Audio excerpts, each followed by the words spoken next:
ఇప్పుడు Spain news చూద్దాం. మంచిర్యాల జిల్లా బెల్లంపల్లి బుగ్గ రాజరాజేశ్వర స్వామి దేవాలయంలో వినాయక మట్టి విగ్రహాలను అధికారులు పంపిణీ చేశారు. ప్రజలందరూ సంతోషంగా పండుగను జరుపుకోవాలని సూచించారు.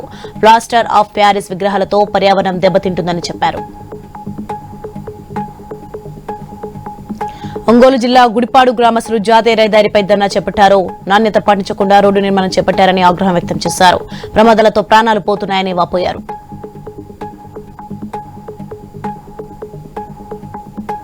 స్థానిక సంస్థల ఎన్నికలు తక్షణమే నిర్వహించాలని పెద్దపల్లి జిల్లా సుల్తానాబాద్ తహసీల్దార్ కు బీజేపీ నాయకులు వినతిపత్రం అందించారు. పంచాయతీల్లో పాలక వర్గాలు లేక ప్రజలు మౌలిక సదుపాయాలు అభివృద్ధికి దూరమవుతున్నారన్నారు. మేడ్చల్ జిల్లా పోచారం ఐటీ క్యాడెట్ సైట్ లేబర్ క్యాంపులో దారుణం జరిగింది. బెంగాల్కు చెందిన లోహర్ అనే యువకుడు అనుమానాస్పద స్థితిలో మృతి చెందాడు. గొంతుపై గాయముండటంతో హత్యగా అనుమానాలు వ్యక్తమవుతున్నాయి.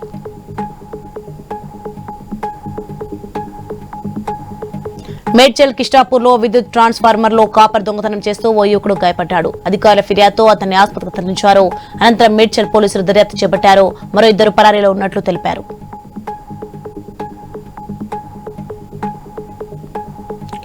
విజయవాడ రాణిగారి తోటలో నిర్వహించే వినాయక చవితి వేడుకలకు మాజీ సీఎం జగన్ హాజరు కానున్నారు. వినాయక చవితి సందర్భంగా స్థానిక వైసీపీ శ్రేణులు ఏర్పాటు చేసిన విగ్రహానికి ప్రత్యేక పూజలు నిర్వహించనున్నారు. హైదరాబాద్ మెహదీపట్నంలో ప్రయాణికులతో వెళ్తున్న ఆర్టీసీ బస్సు ముందు భాగంలో ఒక్కసారిగా మంటలు చెలరేగాయి. డ్రైవర్ అప్రమత్తంగా ఉండడంతో ప్రయాణికులు సురక్షితంగా బయటపడ్డారు.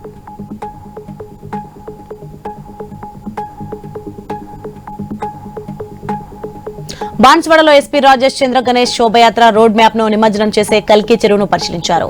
అవాంఛనీయ ఘటనలు జరగకుండా చూడాలని సబ్ కలెక్టర్ కిరణ్ మైకి సూచించారు. గణేష్ మండపాల నిర్వాహకులు ఖచ్చితంగా రిజిస్ట్రేషన్ చేసుకోవాలన్నారు.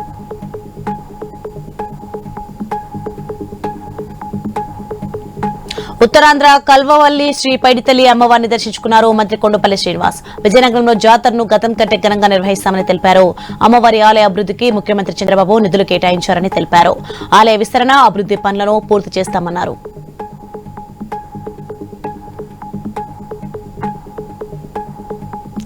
మట్టి విగ్రహాలను ఏర్పాటు చేసుకుని పర్యావరణాన్ని కాపాడే బాధ్యత మనందరిపై ఉందని ఎల్బీనగర్ డీసీపీ ప్రవీణ్ కుమార్ అన్నారు.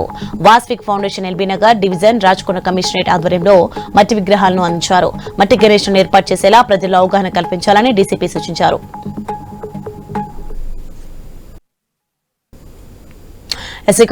Updates for more updates keep watching I news. మీతోనే మీ వెంటే.